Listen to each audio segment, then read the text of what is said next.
Welcome to Art Fictions. I'm Gillian Knipe, and I'm joined by a very special guest host today, Elizabeth Fullerton. Welcome, Elizabeth. Hi, Gillian. Thank you so much. I know you'll be speaking with LINDSAY SEERS today, and I just wanted to jump in and say that I first saw her work, Nowhere Less Now, in 2012. Just for listeners quickly, it was a multi-layered film installation piece in an upturned boat, and it was presented by Art Angel. Anyway, I was completely drawn in, and I clearly remember to this day how I thought, yes, that's it. And I couldn't tell you what I meant by that yes, or exactly what is it, but it was, and it does remain, something about the idea that her work depicted what life was like to live, to experience, all muddled and overlaid with all sorts of perspectives, external inputs, and internalized memories and thought patterns. I mean, I assume you've seen the work as well. Yes, I have to say that was my introduction to LINDSAY's work too, and I was completely blown away.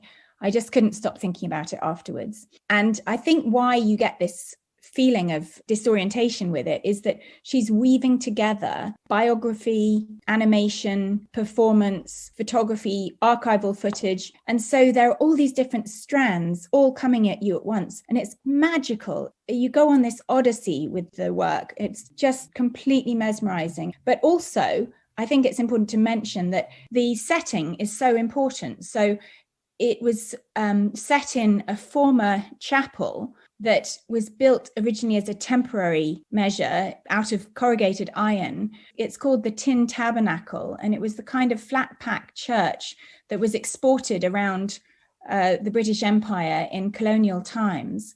And it had been deconsecrated and taken over by a local cadet force. And so they'd kitted it out in all this sort of maritime regalia. And then she had found it and turned it into an upside down ship. And it was completely perfect for her work. And then inside, she put these two huge screens that looked like eyes. And one was concave and one was convex. So your attention is constantly having to flit between the two screens and thinking about all these, like you say, different layers of sound and voice and footage and all sorts of different elements. So what do you mean by a flat-pack church? Oh, I just mean a sort of prefabricated chapel, something that can be folded up. I think it cost, very little, and it's made of tin, and it got exported abroad. What, to convert people whose homes they were invading? Yeah, exactly. Oh, I didn't realise that. I know that LINDSAY actually found a church just like that in, I think it was Tasmania, Australia. And she also did a sort of mini performance piece where she built a model of one and driving it around in a truck or something like that, doing some kind of colonial legacy performance out of it. Oh my gosh, that's incredible. I mean, yeah, I had no idea. That's horrible. And yet so efficient. The British Empire was nothing if not efficient. Yeah, absolutely. Anyway, she's got such a fantastic topsy-turvy view of the world. Okay, I'll leave you to it, and let's start with your summary of LINDSAY's chosen text. Today, I'm so excited to be hosting the immensely talented, multidisciplinary artist, LINDSAY SEERS. LINDSAY joins us from her Georgian home on the edge of a shipyard on the Isle of Sheppey in Kent. We will be discussing the brilliant novel Ridley Walker by the American author Russell Hoborn, which was first published in 1980 and which is, coincidentally or not, also set in Kent. We take a journey through the ravaged remains of England post-nuclear holocaust, some 2,000 years in the future, when humanity has regressed to an Iron Age level of technology and semi-literacy. Life is guided by hearsay, portents, and superstitions. We meet the protagonist, Ridley Walker, on his 12th naming day, an auspicious day when he kills a boar and an old feral dog runs onto his spear. 3 days later, his dad is crushed under a heavy iron machine. Ridley takes his place as the community's connection man, someone who can read signs and make prophetic connections between incidents. However, he goes on the run after he finds an old punch puppet and assaults one of the dig managers rather than hand it over. Ridley embarks on a spiritual journey, pulled in different directions, on the one hand by those hungry for progress and power, as symbolized by the secret of nuclear fission, and those who see technology as dangerous and corrupting. At the heart of the book is the Eustace story, which conflates the legend of the obscure Catholic saint Eustace with the splitting of the atom and computer technology. Eustace's hubris is blamed for the dark age they are in and the loss of progress and technical know-how. Government officials travel around telling the cautionary Eustace story in the form of a puppet show and bending it to their will to broadcast policies to the different settlement communities. And we take a parallel journey into Lindsay's bewitching world, which weaves together science, biography, philosophy, literature, the occult, film theory, and much, much more. So let's get going. Lindsay Seers, I'm so glad to have you on Art Fictions. I'm delighted to be here, even though I'm feeling this morning like my brain is rather leaky. By that, I mean it's sort of unable to grasp names and things and words and be articulate. But I love that sense of fragility about the human condition. So I will just have to put up with the state of my current consciousness and see how we get on. So I wanted to just start by reading out a little part, which is at the very beginning of the book, where a character, Lorna, who's a kind of soothsayer, is talking to the main protagonist, Ridley, and she says this: "It's some kind of thing. It ain't us, but yet it's in us. It's looking out through our eye holes. Maybe you don't take so notice of it, only sometimes. So you get woke up sudden in the middle of the night. One minute you're asleep, next you're on your feet with a spear in your hand. Well, it weren't you put that spear in your hand. It were that other thing, what's looking out through your eye holes. It ain't you. No, it don't even know your name." And I said, this is Ridley, "It's in us lorn and alone and sheltering, how can it?" And I said, "If it's in every one of us, there's more than one, there's got to be manying, there's got to be millying and more." And Lorna said, "There is a millying and more." And I said, "Well, if there's such a manying of it, why is it lorn then? Why is it lone?" She says, "Because the manying and the millying, it's all one thing and it don't have to nothing together with." So this feeling of being inhabited by something that's beyond our knowledge it's almost like an imposter syndrome feeling about it. But I think possibly we all experience that. And I suppose I relate that to something that's coming through in neuroscience, and it's epitomized in a theory called Libet's clock, where it seems that we act and then we think. So we suddenly might pick up the spear, but we don't know that we've done that. But then we attribute a narrative to that after the fact, after the impulse of this thing that we have no access to, in a sense, like a closed box within us. And I think this opening section frames the end section where Ridley starts to talk about his relationship to power, in which he says we have this hunger for power, but what we actually need to do is just shape ourselves to understand where power is, rather than want to have it or attain it or embody it, just understand where it lies. I can't actually remember how I first came across this book, but I know that it marked me quite strongly. I think it might have been after I'd gone away. I was 20. I'd come back from Australia and I went to live in a town where I knew no one, Plymouth, apart from my mother. And I ended up living in a derelict house for a number of strange reasons. It only had a sort of mud floor and a ladder upstairs, so it was a medieval house, which is quite appropriate. Really thick stone walls, very old. And there were a number of books there that were very good, but this one, it's got such an extraordinary form, and I'm extremely interested in the form of the book, in that it's written in a kind of patois. So you have to learn the language. So when I asked you to read it, I felt a little bit guilty, thinking, oh God, she might get really cross with me for giving her this burden, because it's quite opaque at times. And the words, you have to say them out loud sometimes, and then you can get them, because they're split across as if they're separate words, but they're actually forming a real word, but they've got half of the word missing. So there's a lot of intuition needed, and you're never quite sure if you've understood everything. But in the other sense, it also just stands for the problems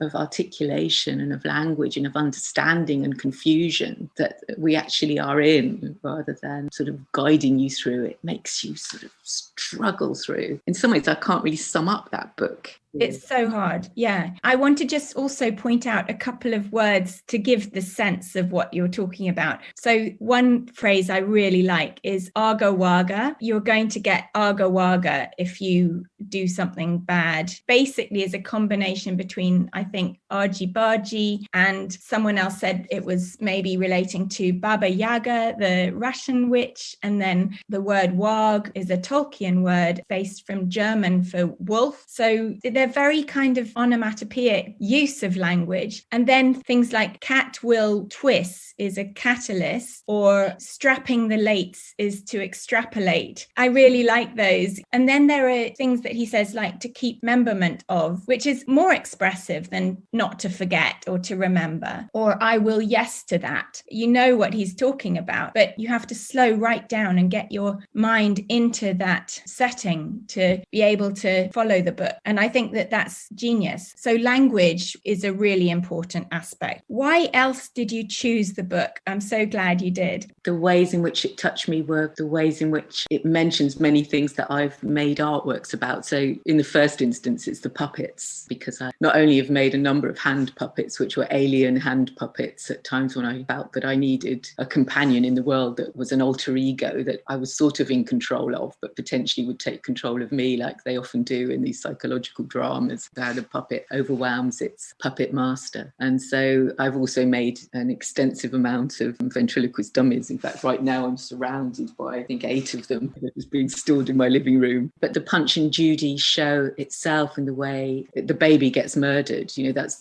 the most important thing, and eaten like a sausage, I think, in general. It's the extreme violence of that puppet show that is both frightening and hilarious at the same time, asking the people to engage with it as well, the way it works with the audience. The audience is given the role of protectorate. They take it quite seriously, trying to shout and stop the baby being killed or whatever. But there's also, again, just to return to this idea of form, I think because I've been working in art schools for, 20 years, I've seen just the most amount of art. So there's thousands and thousands of student art that can be, really quite remarkable and groundbreaking, but also endless amount of repetitions and familiarity about what are the forms of art. They are delimited. And so I think when you're seeing that amount of emergent art, you're just looking at the forms usually, because they are the things that don't usually get extended as much as the content might, because the content is always highly personalized, individualized. So this form of this novel, I'd never read a novel that actually made it really difficult for you to read, even though it was in English. In my own work, I want to bring forward complexities of form and try to originate new ways of doing things. Like when I became a camera, I didn't know of anyone else who'd ever done it.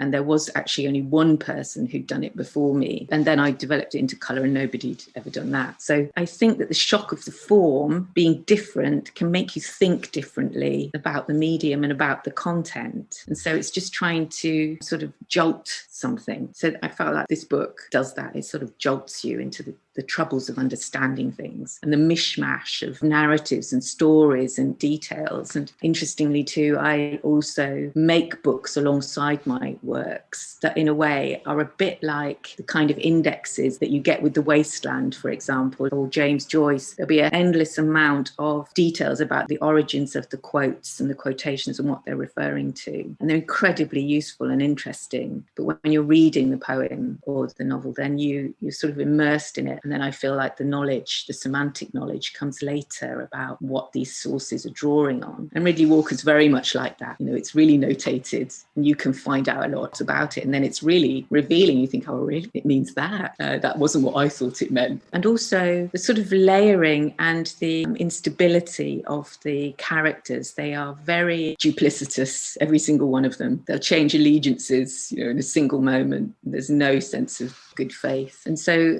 this layering of personality in people, I'm using very different sources of voices in my film. They're very, very layered with voices. In a way, I think that could be a response to this reluctance that I had to speak, and that I still feel the sort of the struggle, like I'm being strangled when I'm trying to explain things. And so this excess of language sort of cancels out language in a way of being coherent. So I think there might be something psychological about that.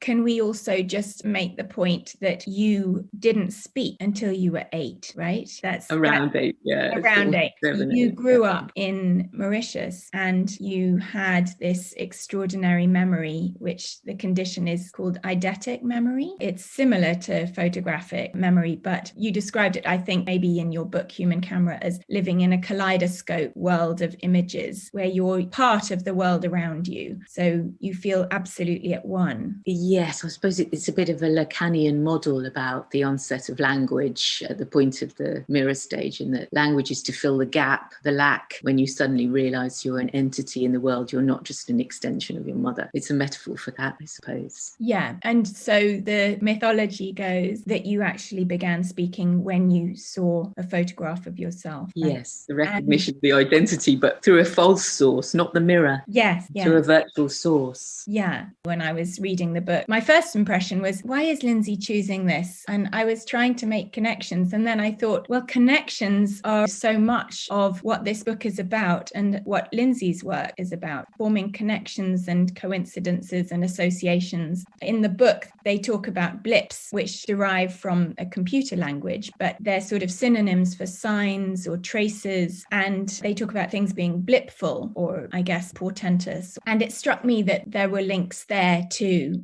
Absolutely. In general, the works have been highly locked down in terms of specificity. So it'll start with me having an idea or a possibility to make a work, and then having a location of where that work is going to be, because they always call on some kind of site specificity. So I would look into what was beneath the ground of what the museum stood on, historically, or the history of the building, or the history of the local people in the region around that building, and just sort of try to find any connectivity between my personal history, grand historical narratives, other people that I meet. And so it's like a hunt, or just a move through associations. One thing leads to another. Sometimes they're just shockingly coincidental. Can you give some examples of those? You've told me, and they're crazy. Maybe the one that seems incredibly relevant to me right now is sitting in this port, Sheerness Port, of which I knew nothing of. In fact, I thought the Isle of Sheppey was in Scotland.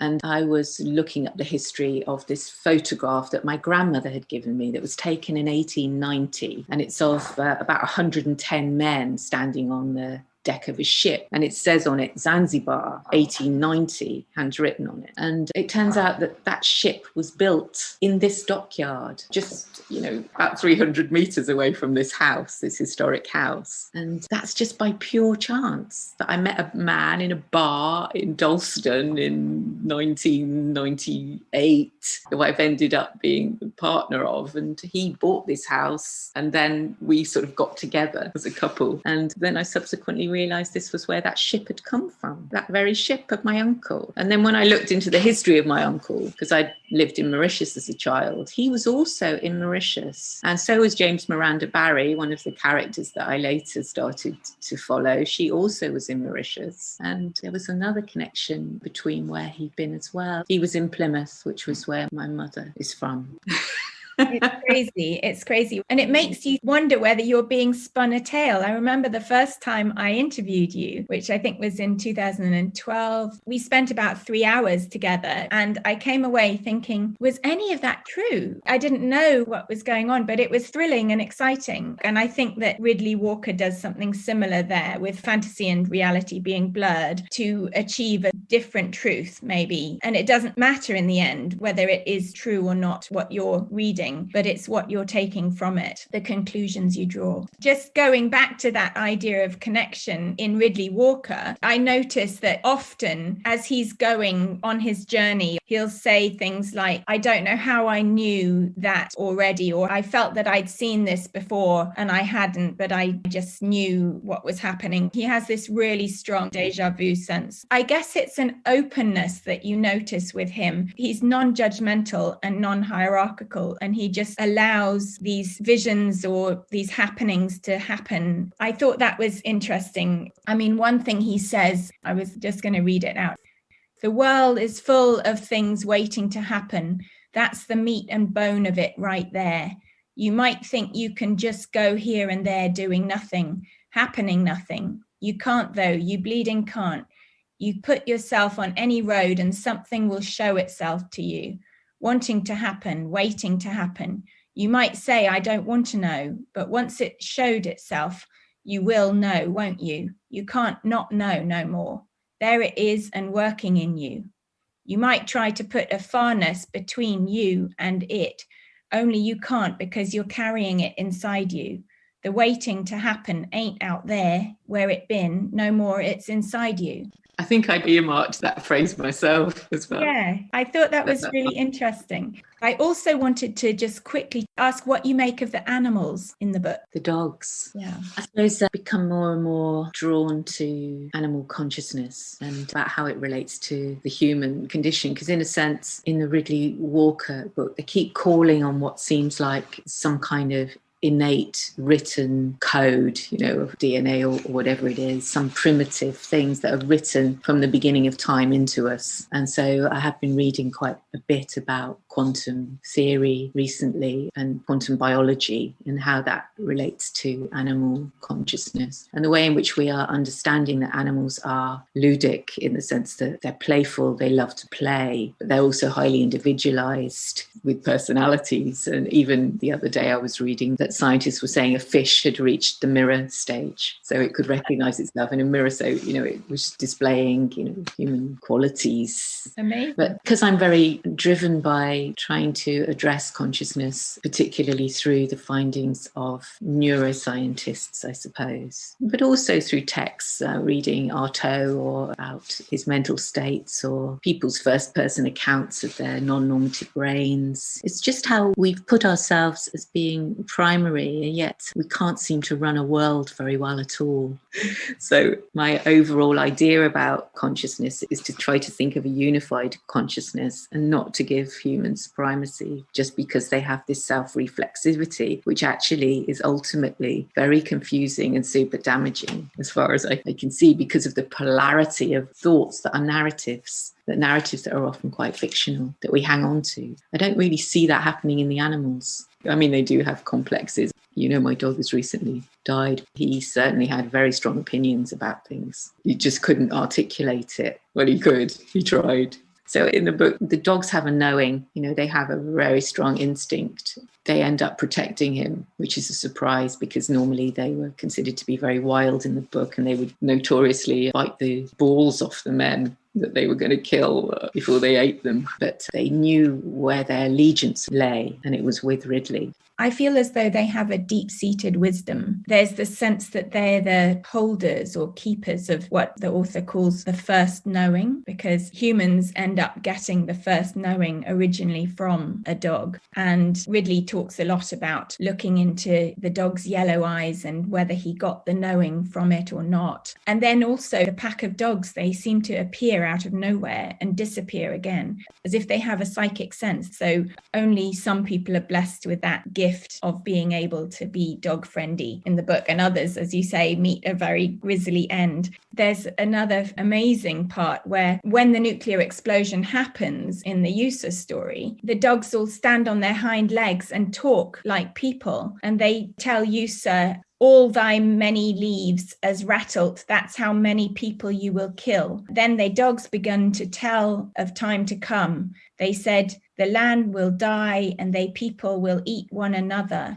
The water will be poison and the people will drink blood. So they have a role as almost prophets themselves. I was having thoughts then, but they've slightly gone out of my leaky brain. But it was about cause and effect narratives and how scrambled the narratives are, moving between quantum physics and medieval thought. All becomes enmeshed into a really crazy story. It's almost like a parody of how we look back at history and guess a lot and confuse a lot, even in our own life story, how things might intersect or happen. It's all a bit misremembered or half known or based on some fact that wasn't actually factual. And it just makes that so explicit about how we construct and need to construct stories to explain things, to make things clear, as if there's a clear cause and effect. But usually there were 1,000 causes with 10,000 effects. There's not just one moment with one result. And so it all becomes almost impossible to get to an origin.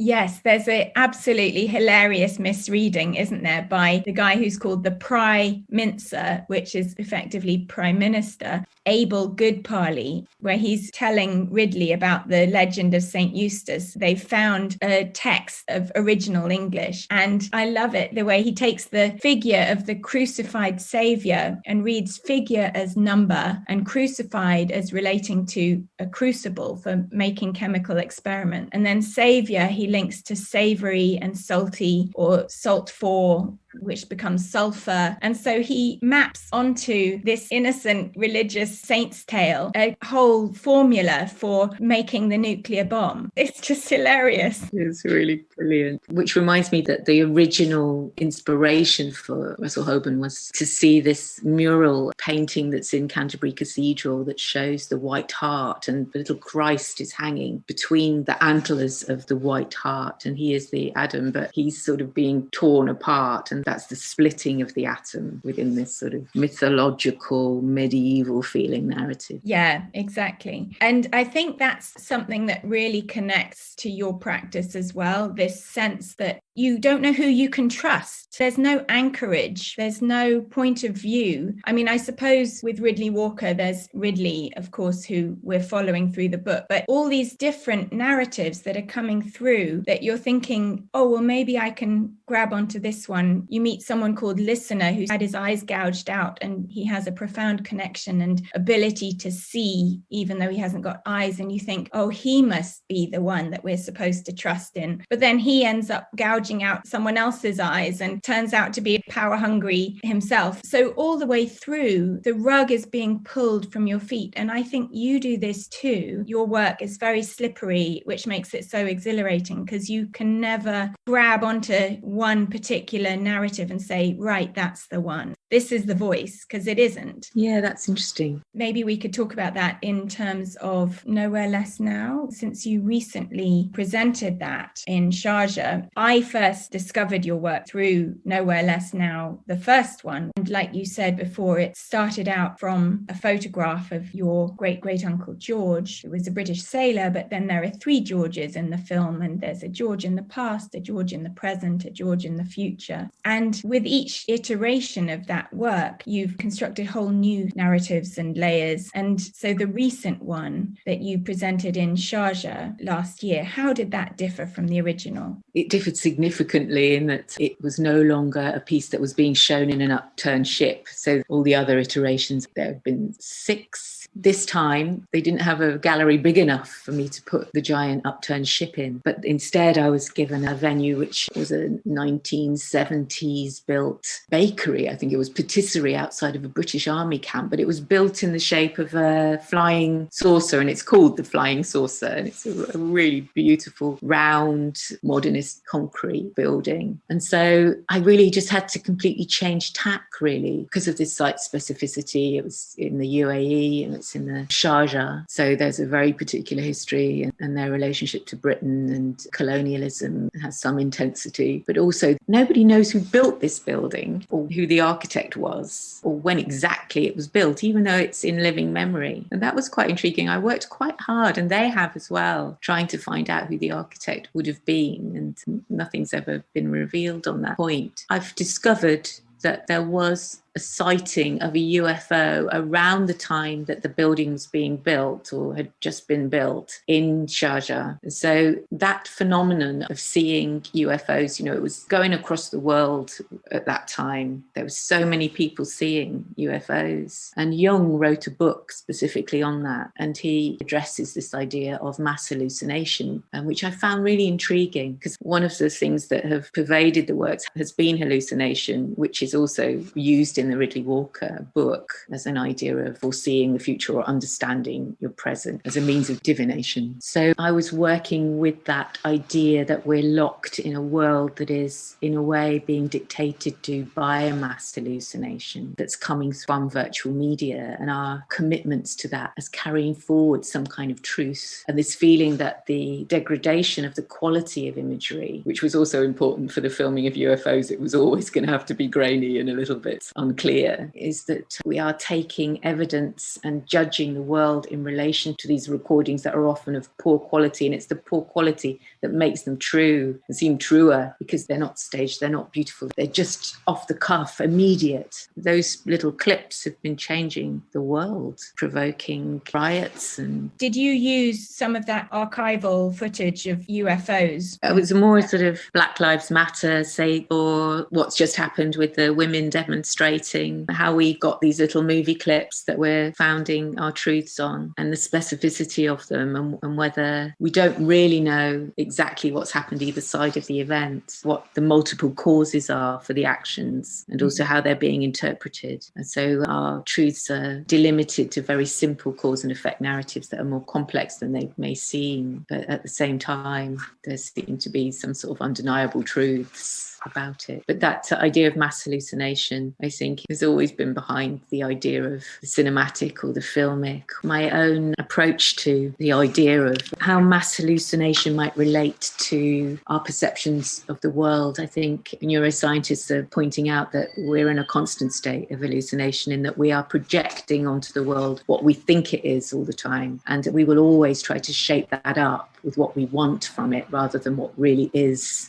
So how do we ground ourselves in reality? And my idea is firstly to try to make films that are not following a typical story arc, the algorithm for a good story, the beginning, middle and end, but rather to try to think neurologically about how we actually are in any given moment, which is in numerous states of becoming in relation to the given environment. So we're constantly oscillating between how cold my feet are, how I'm feeling thirsty, fear of the noise interrupting the sound file, me forgetting what I'm going to say, feeling nervous, feeling self-conscious about my own image, and then feeling really grateful that I'm even having a chance to speak about my own work. All that's happening at once. And it's not a story as such, it's just a sense of constant evolution. And so that fragmentary nature of things, it does flow a bit through Ridley Walker, because he just has to deal with whatever comes up. And he's only 12 years old as well. So that's quite an interesting idea, because he has very little experience of life to even know what to expect. But that's the sort of model that I'm taking for the work. But I don't want them to be alienating. So it tries to be affective, to give some subjectivity, but always with some sort of social political idea of subjectivity rather than just sentimentality.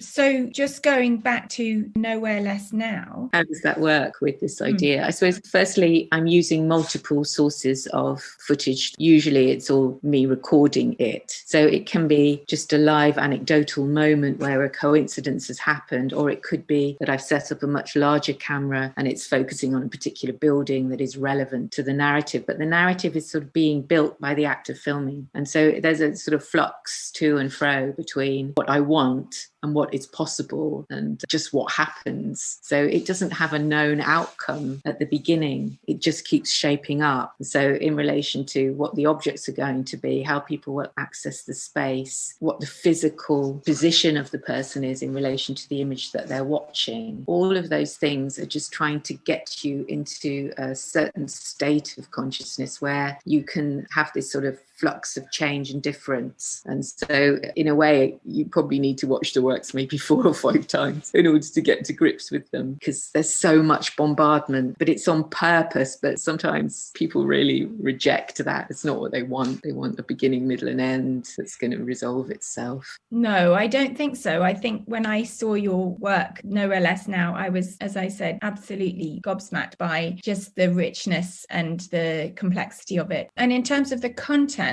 how did that differ? Because you tailored it for the part of the world you were in. Yes, exactly. Because the Nowhere Less Now, as it started to evolve over time, the Princess of Zanzibar is part of that film, but she's also linked to the controversial filmographer Leni Riefenstahl. And so I was very interested in dance and the meaning of dance, because Leni Riefenstahl is dancing in Helgoland in a very early film before she became Hitler's photographer and filmmaker. It's a kind of modernist dance, a pantheistic dance that in a way foresees some of the nature of the folkloric side of Nazism. And also there are many banned dances, particularly in Islamic countries. So there were banned dances from the region. So I wanted to focus on dance rather controversially, I suppose, because it just seems such a strange thing to delimit humans from just wanting to move their bodies to music, which feels like joy. It's just something that when we get a bit down in the dumps at home, we just put on some music and dance to all our favourite tunes, and it's just fantastically happy. This idea that of the strangeness of human codes, what is acceptable could be punishable by death. So I took on this subject of banned dances, and I used a lot of dancing in the film. I thought they might want to censor it, but they didn't. So that was good, I suppose. That's a relief, exactly. You were talking just before about the setting. Could you explain a little bit about why the setting is so very important in your work? Because in each one, you take great, great care with the physical presentation of your work, how the viewer experiences it. And often it's in a very theatrical setting, like the Upside Down Ship, or Entangled was in a peep show booth, but it's very, very specific. Yes, I think it's important that the setting, which is clearly false in the sense that the ships are made of, well, they've got wooden ribs, but they're covered in cardboard, so they're like giant models. They have a sort of virtual sense. They're a proposition of a theatrical event. And then the films inside are really questioning what truth is, or how we form our truths, or which bit of this do I take for truth and which bits do I not take for truth. So the falseness of the theatrical actually becomes more solid and true than the medium that you think should hold more truth, which is the lens-based media, although they're often filled in with a lot of synthetic imagery as well, sort of abstracted representations. So there is a bit of flux between the virtual and the real. The way in which we feel a space energetically, and also the proximity, and that's become something very relevant to us now about the proximity of others, would be to do with the nature of the work itself. So in OLS Now, it was more of a seating bank where people would be sitting together, but they hear the sound separately, individually, so they can hear it closely, because so much is layered and repeated in what's being said that it needs that kind of closeness. It's just this preparation of somebody, almost like what it means to go into a church, I suppose. You become someone else, you become something else. In the Shah Jahan one, we had big lounges, as if you were in a spaceship. They were very sort of space-looking, with luminous 1960s sort of space furniture look to them, that you would sort of lie back in while you watched these dancers. I suppose that work, that final version of it, it moved so far away from the originating work, and yet it still was very tied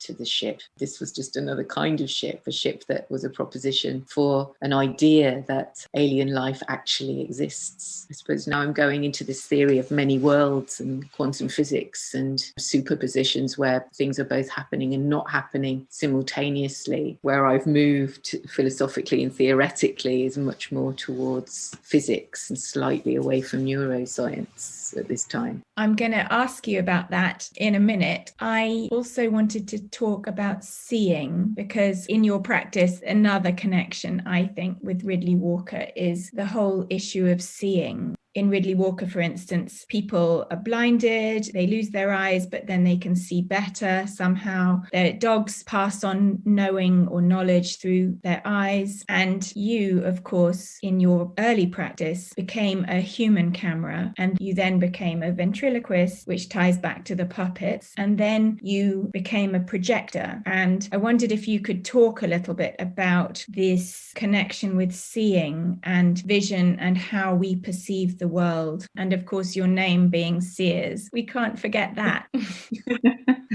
Are we shaped by our name? Yeah, it has a certain opacity for me, even this idea of shutting up the mouth while it becomes an image maker. So you're sort of dumbstruck by image, unable to speak or articulate, but you're ingesting the image into your body. The idea really came out of wanting to shift the discourse around objectification of photography, how it does actually allow us to consider things, humans or more vital things just as objects. That's its nature. That's what photography does. So I thought if I could collapse this idea of the body not just being represented, but being the thing that was representing it, then it became a closed loop where objectification couldn't really happen because it was closing the inner and outer space. You were the mechanism and you were the image, and that image is both inside of you and outside of you simultaneously. So like the dummies you mentioned, they all have cameras in them. So they were sort of alter egos, really, that I was in conversation with. They were photographing me and I was photographing them, and we were becoming one another in a sense.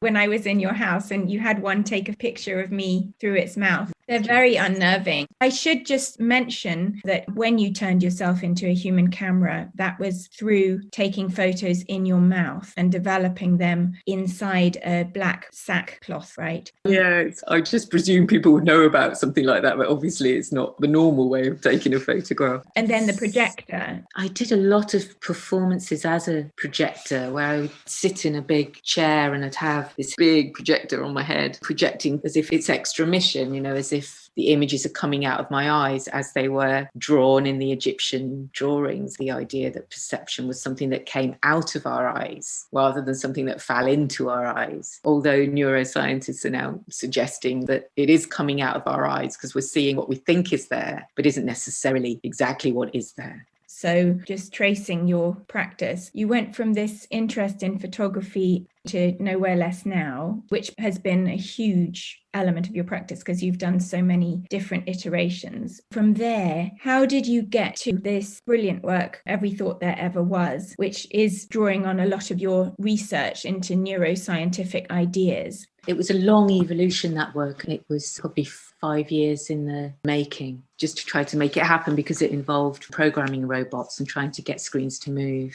It originally was inspired by just hearing on the radio a scientist talking about his avatar therapy, Julian Leff, he's called. He was a clinical psychologist working with patients as well as a researcher. He realised a process of showing somebody who was suffering from the condition of schizophrenia an avatar that was made of their persecutor in virtual imagery that he would lip sync with a voice that he would modulate with the sufferer so that the voice that they heard speaking to them, giving them this is related to paranoid schizophrenia as a treatment rather than schizophrenia in general. So the voices are negative and denigrate the subject. So he knew what those voices would say. He would speak through the modulator so that it had the voice of the persecutor and they could see on a screen in front of them, the sufferer, the avatar talking to them. And over time, Julian would modify down the aggression and start to say positive things over a period of time. It couldn't just all happen at once because the patient wouldn't be able to accept this change. They wouldn't believe in it. But it seemed to reduce the amount of psychotic episodes significantly. But there are many ethical and social issues around the idea that we can sort of change people's minds through synthetic imagery. That's the dangerous thing. It's Clockwork Orange, really, which is another book that actually uses a strange language.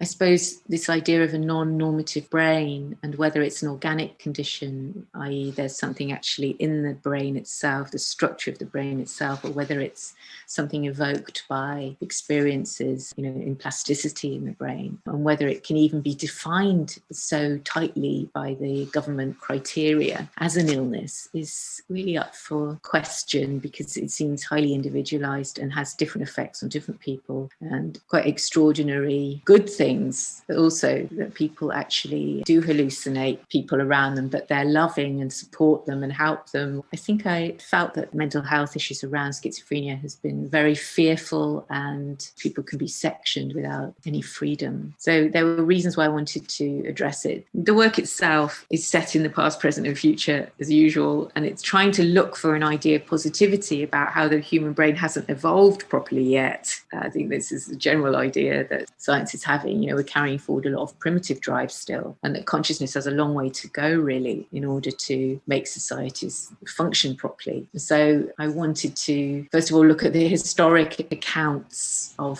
schizophrenia, then lived experiences by people I met or people who had written first-person biographies of their own experiences, and then set also this voice in the future that's trying to say, first of all, robots are not going to run your world, that it will be a more organic future, and that future will be a brain that will not overload, that will be able to distinguish between what is real and not real with clarity, and could contain all knowledge, and it also could be shared amongst everyone. It was a sort of utopian world, but that kind of utopian world where everybody's got the same mind usually ends really badly too. So I'm not quite sure if it can evoke a utopia. I think the subjects that I've used recently to do with old age and also schizophrenia, they're not popular subjects, and they're full of archetypes, and they're difficult works, I think.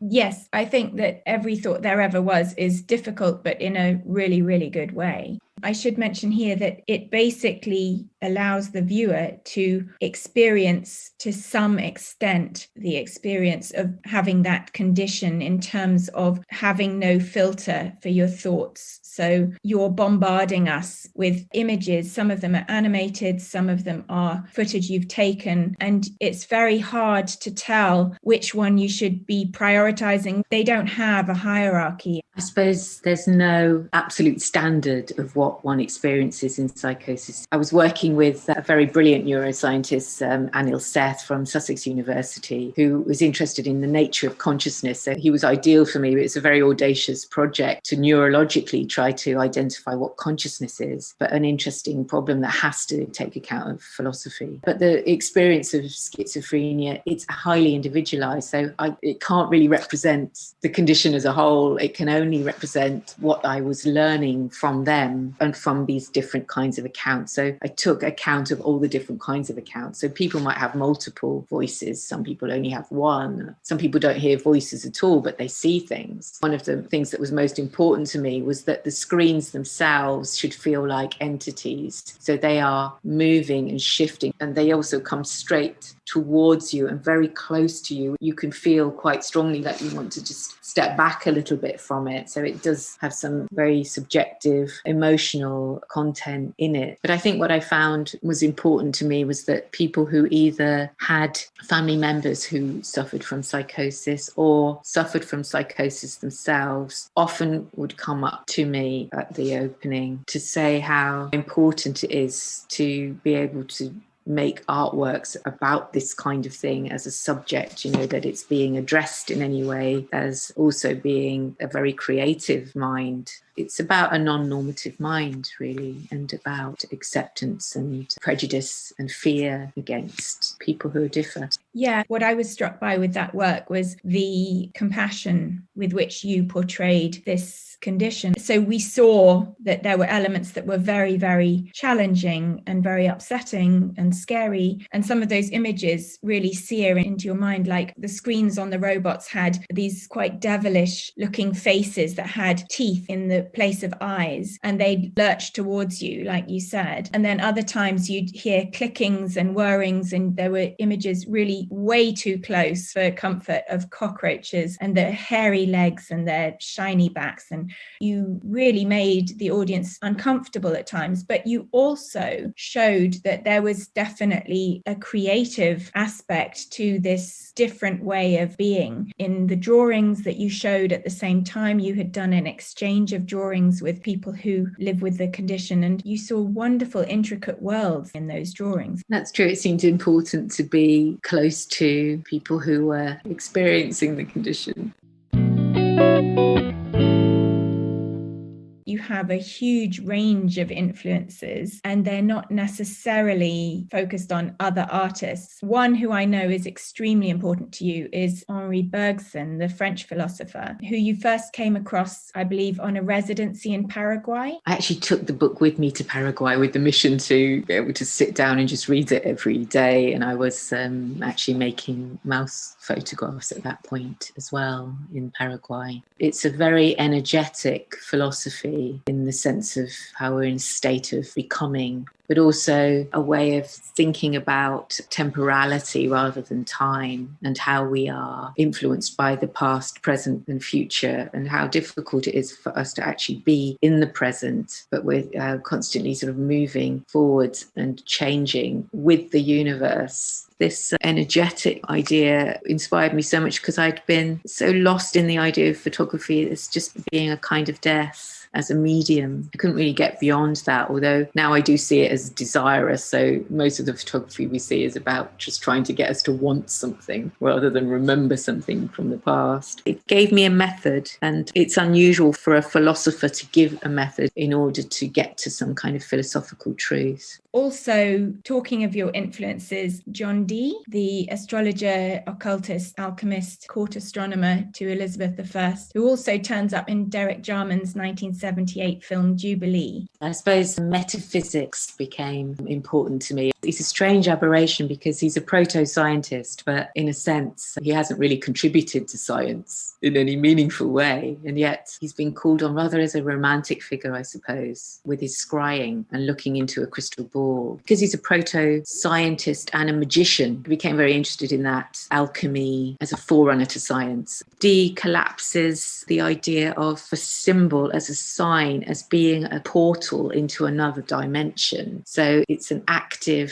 doorway into a different sort of consciousness. And I suppose that's sort of the way religions do use the sign and the symbol in order to change thought. But these weren't just symbols, they actually took you into other worlds. I thought, well, that is the state of the photograph. In some ways, you could fall into a photograph, it changes your state, it changes your consciousness. So it had some sort of metaphysical and magical feeling about the capture of light. I've heard you mention so many influences. Virginia Woolf comes in there, Lacan, Beckett, Brecht, neuroscientists. Are there any that you feel are particularly influential? I'd written a list of people who have supported my work and who I've brought the work to them to look at, to say, you know, is this okay? Or so someone like Robin Klasnick obviously has been a guiding principle, and I would always feel like I'd need to respond to his opinion. I think that the absorption comes from everything, everywhere, all the time. Yeah, totally. What about other books? What you're reading now, if there's anything you've just read and loved? Well, I'm reading a book called Tunnel Vision, which is by an author called Kevin Brethnack. I've never actually had to say his name out loud, and I've never met him, but when my work, Every Thought There Ever Was shown in the Mac in Belfast, and this is an Irish author poet, he went to see my work in the Mac a lot of times. In fact, he seemed to have quite an obsession with it. And so he wrote to me, and he wrote a book of poems late after this Tunnel Vision book, and it was referencing my work and the style of my work a bit. So I decided to try and read his book, and it's fantastic. And I'm only halfway through it, and we have so much in common. It's quite frightening. So there's that one. And then I have been reading the Brian Masumi book on what animals can teach us about consciousness. And a book that I'm actually in, I'm reading, somebody's put me in their book as a fictional character, although they are a human camera and built giant ships. It's called Bolt from the Blue, and it's by Jeremy Cooper. And then the other one piled by my bed is Life on the Edge by Jim Al-Khalili, which is a quantum physics book. Wow. And what about movies as well, or TV? Yeah, we've been watching quite a lot of box sets. So I not long ago watched the follow-up for Twin Peaks. We watched all those DVDs while we've been in lockdown, but also I absolutely love The Bridge. So we watched a lot of The Bridge again with the fairly autistic police officer, Saga Norén. Have you ever seen it? No. It's a Swedish-Danish cop series. It's brilliant. And The Fly. We've been watching all the Fly films. We got a box set of those. Obviously, the Jeff Goldblum one is utterly brilliant, but the ones from the 50s and later. And also Quatermass. All sorts of science fiction we've been watching. And a lot of Rick and Morty. Okay. Yeah, I know Rick and Morty. Interesting. Okay. What about residencies, exhibitions, research? What's coming up for you? Well, hopefully we are opening the new Nine Elms venue for Matt's Gallery, Keith and I, with a new show in September. But simultaneously, I think maybe it will be at a later date. We have a show in a gallery called Ewerk, which is on the outskirts of Berlin, which is a big power station. So that's giving us a good chance to work on this electromagnetic idea, quantum ideas about many worlds and how robins navigate the world. So I'm really looking forward to that. I want to ask just a little bit more about the robins, because Lindsay, you sent me a really wonderful DVD of robins nesting in your, I think it was studio, and it was an hour-long DVD. I had to actually bring back to life a computer that had died in order to watch it.